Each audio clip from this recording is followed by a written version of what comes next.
નમસ્કાર. નગરનાદ સાથે નગર સેવકના એક નવા એપિસોડમાં આપનું હાર્દિક સ્વાગત છે. આજે આપણી સાથે છે પૂર્વ મેયર તથા હાલમાં વોર્ડ નંબર 9ના નગર સેવક ગીતાબેન પરમાર. ગીતાબેન, આપનું સ્વાગત છે. ગીતાબેન, સૌપ્રથમ તો અમને એ જણાવો કે લાસ્ટ ટાઈમ તમે મેયર તરીકે રહી ચૂક્યા છો અને હાલ હવે અત્યારે નગર સેવક છો, તો આ સફર તમારી અત્યાર સુધીની કેવી રહી? જુનાગઢ મહાનગરપાલિકાના પૂર્વ મેયર તરીકે જે મારી જે આગળની જે કામગીરી છે તે મને ખૂબ જ આનંદ આવ્યો હતો. લોકોના પ્રશ્નો મેં ખૂબ સારી રીતે ઉકેલા છે અને લોકો હોશે હોશે મારી પાસે આવતા હતા. કોઈ પણ પ્રશ્ન હોય ત્યારે મારી પાસે આવવાના અને એનો પ્રશ્નનો જવાબ મેં તાત્કાલિક નિકાલ પણ કરેલો છે. અને આજે હું જ્યારે કોર્પોરેટર છું ત્યારે પણ હાલમાં પણ મારી પાસે ખૂબ લોકોના પ્રશ્નો આવતા હોય છે. કામકાજ તો ઠીક છે, પણ કોઈ પણ સહીના બાને પણ મારા ઘરે મારી મુલાકાત લેતા હોય છે. એ રીતે લોકોના હું પ્રશ્નો ઉકેલું છું અને હું ખુદ રૂબરૂ જ લોકોને મળું છું અને લોકોના પ્રશ્નો ઉકેલું છું. જી ગીતાબેન, હવે આ ટર્મ શરૂ થઈ એનો અંદાજે 1 વર્ષથી વધારે સમય થઈ ચૂક્યો છે, તો આ સમયગાળામાં આપના વોર્ડની અંદર કયા કયા કામ થયા છે? આમ જોઈએ તો વોર્ડ નંબર 9માં ભૂગર્ભ ગટર થઈ ગયા પછી રોડના તમામ કામ સંપૂર્ણ થઈ ગયા છે. એટલે લગભગ તો મારો આખો વોર્ડ ક્લિયર થઈ ગયો છે. કોઈ જાતનું કામ બાકી નથી. કદાચ એકાદ રોડ બાકી હોય તો છે, બાકી દરેક આખા વોર્ડમાં મારા રોડનું કામ અને ભૂગર્ભ ગટરનું પણ કામ સંપૂર્ણ થઈ ગયેલું છે. એટલે આમ ગણી શકાય તો રોડ, રસ્તા અને ગટરના કામમાં અંદાજે 95% જેવું પૂરું થઈ ગયું હશે. હાજી, બરાબર? 95% જેટલું કામ સંપૂર્ણ થઈ ગયું છે. જી, તમારા વિસ્તારને લઈને એમાં મોટી સમસ્યાઓ કઈ કઈ છે હાલ?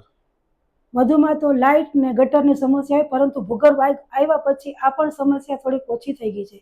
જો કે જ્યારે જૂની ગટર હતી ત્યારે ભરાવાની સમસ્યા રહેતી હતી અને વધુ કામદારોને રાખવા પડતા હતા.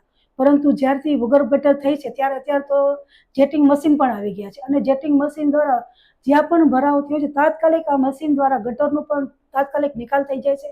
એટલે જો કે મોટી કઈ સમસ્યા રહી નથી. જી, હવે અત્યાર સુધીના જે કામ છે, હવે એ સિવાય આગળનો જે સમય છે એમાં તમે શું એનું વિઝન, શું પ્લાનિંગ છે આગળના કામોમાં? આમ જોઈએ તો મારો 9મો વોર્ડ છે, એમાં ભવનાથ વિસ્તાર પણ આવે છે.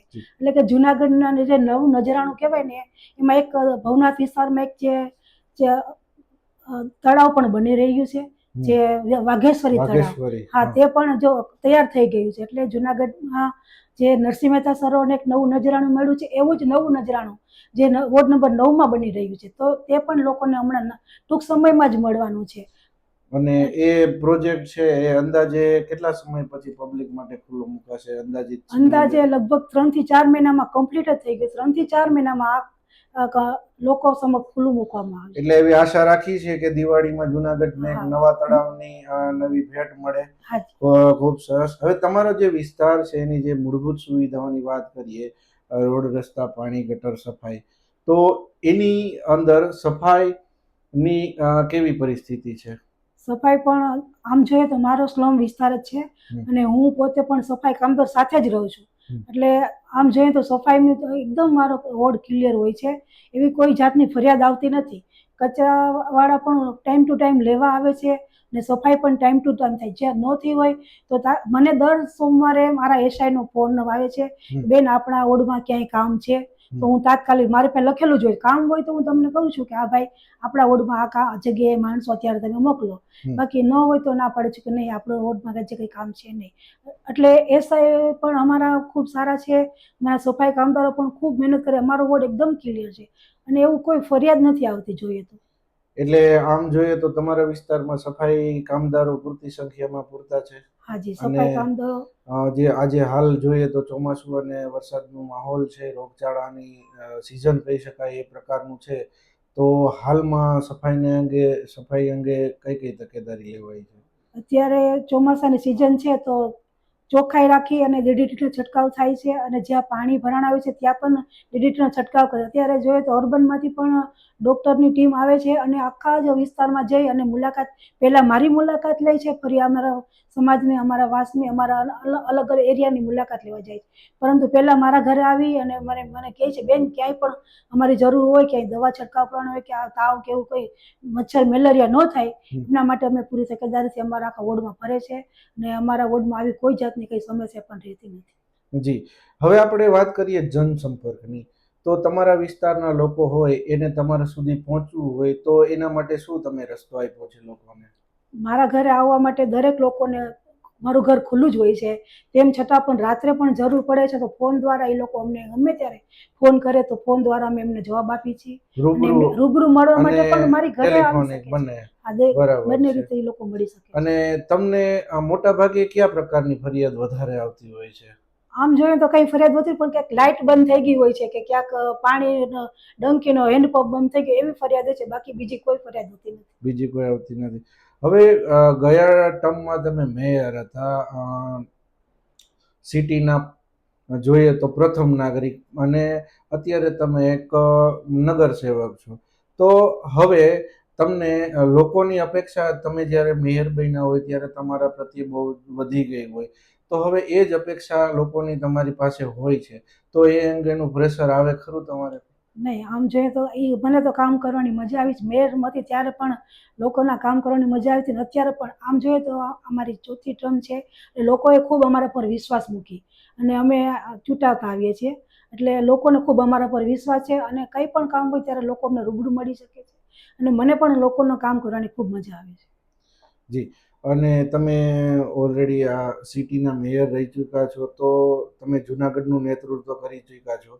તો એક જુનાગઢના સૌથી મોટા નેતાની દ્રષ્ટિએ જુનાગઢ પ્રત્યે તમારું વિઝન શું છે કે જુનાગઢની અંદર શું શું ડેવલપ ફ્યુચરની અંદર થઈ શકે એમ છે અને જુનાગઢના લોકોને સુવિધાઓ મળી શકે એમ છે ફ્યુચરમાં?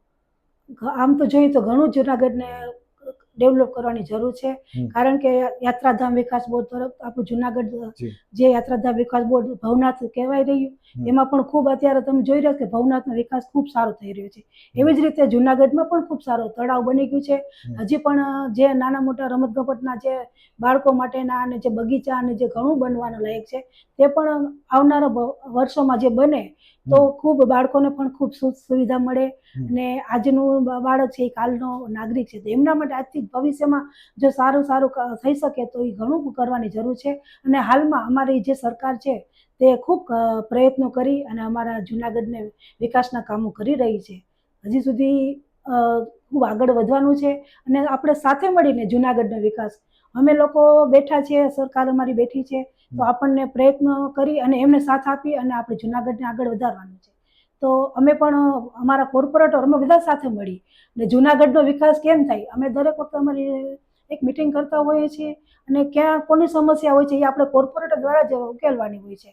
જો કે લોકોને કોર્પોરેટર ઉપર વધારે વિશ્વાસ હોય, કારણ કે આપણે ચૂંટાઈને આવેલા પ્રતિનિધિ છે, તો લોકોને આપણા તરફથી વધારે, એટલે અમે બધા જ વોર્ડના કોર્પોરેટર અમારી મિટિંગ થતી હોય છે, એટલે જે 4 કોર્પોરેટર હોય છે એમને જ બધાએ કહેવાનું કે ભાઈ આપણું કામ છે તો આપણા લોકો આપણી પાસે આવતા હોય તો એમની સમસ્યાનો ઉકેલ આપણે જ લાવવાનો હોય છે. તો આ રીતના અમે બધા જ કોર્પોરેટરો બધા પ્રતિબદ્ધ થઈ અને અમારા વોર્ડમાં અમે બધા કામ કરીએ છીએ. પરંતુ હજી પણ જુનાગઢને ખૂબ સારું નવા નજરાણા મળી શકે એમ છે, તો આવા નવી વસ્તુ જો જુનાગઢમાં થઈ શકે એવું ઘણું છે, ડેવલપમેન્ટ થાય એવી અમારી બધાની ઈચ્છા છે. બેન, એક પ્રશ્ન છે, એ જુનાગઢનો એક સામાન્ય કોમન પ્રશ્ન એ છે રોડ રસ્તાનો, કે જે ક્યાંક ને ક્યાંક લોકો પીડાતા રહે છે. તો આ જે જુનાગઢને આ જે પ્રશ્નથી તમને શું લાગે છે કેટલા સમયમાં જુનાગઢને આ પ્રશ્નમાંથી મુક્તિ મળશે, જે અત્યારે એક પ્રાણ પ્રશ્ન કહેવાય, જુનાગઢના રોડ રસ્તાને લીધે જુનાગઢ બદનામ જેવું થઈ જાય છે? તમને ખ્યાલ હોય તો ગયા વર્ષે છાપામાં ઉપરથી પાડેલા ફોટા મૂકીને એવી મજાક કરવામાં આવતી કે આ ચંદ્ર નથી જુનાગઢ છે. તો એક કોમન પ્રશ્ન છે, તો એનો તમને શું લાગે કેટલા સમયમાં આનો સંપૂર્ણ નિકાલ થઈ શકશે અંદાજિત? આપણે જોયું જુનાગઢમાં ભૂગર્ભ ગટરનું કામ ચાલી રહ્યું છે, હમ. હજી સંપૂર્ણ બંધ નથી થયું. અમુક જગ્યાએ ખોદવામાં આવતું હોય છે, અમુક જગ્યાએ ટોરેન્ટોની ગેસ લાઈનનો પાઇપલાઇન નાખવાનું કામ હોતું હોય છે, ને અમુક જગ્યાએ નળની પાઇપલાઇન નવી નાખતા હોય છે. એ પ્રમાણે ખોદકામ થતું હોય. તો અમુક જગ્યાએ જ્યાં કામ થતું હોય, કામ ચાલુ હોય, તો એ કામ પૂરું થાય પછી જ રોડ થાય. તો અમુક જગ્યાએ રોડના કામ બાકી હોય તો એવી જગ્યાએ જરાક ખાડા કે એવું રહી ગયું હોય છે. પરંતુ આ પણ વહેલી તકે અમે નિવારણ કરશું અને જુનાગઢ એકદમ ચોખ્ખું અને ક્લિયર. જે લોકોની નેગેટિવ સોચ છે ને એમને પણ તો વિચારવાની એવી સોચ જ એવી છે કે જુનાગઢ પ્રત્યે, પરંતુ એ જોતા નથી કે જુનાગઢ અત્યારે કઈ જગ્યાએ ઊભું છે. અત્યારે તમે જો ખૂબ ડેવલપ થઈ રહ્યું છે જુનાગઢમાં, ખૂબ સારા રસ્તાઓ છે. એવું નથી કે બધા રોડ ખરાબ છે. અમુક જગ્યાએ કે જ્યાં આ ગામ થયા હોય છે ભૂગર્ભના છે, ટોરેન્ટોના, એ જગ્યાએ તો એ લોકોએ થોડુંક એ પેસ રાખવો પડે કે ભાઈ કામ તો થવાનું જ છે, પણ થોડોક ટાઈમ લાગે.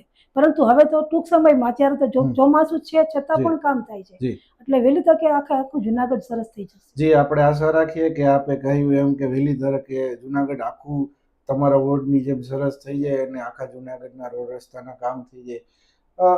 એક સવાલ એ કે આપના જે વોર્ડ છે એની અંદરથી એવી કઈ બાબત છે જે તમને સૌથી વધારે તમારા વોર્ડની ગમતી હોય?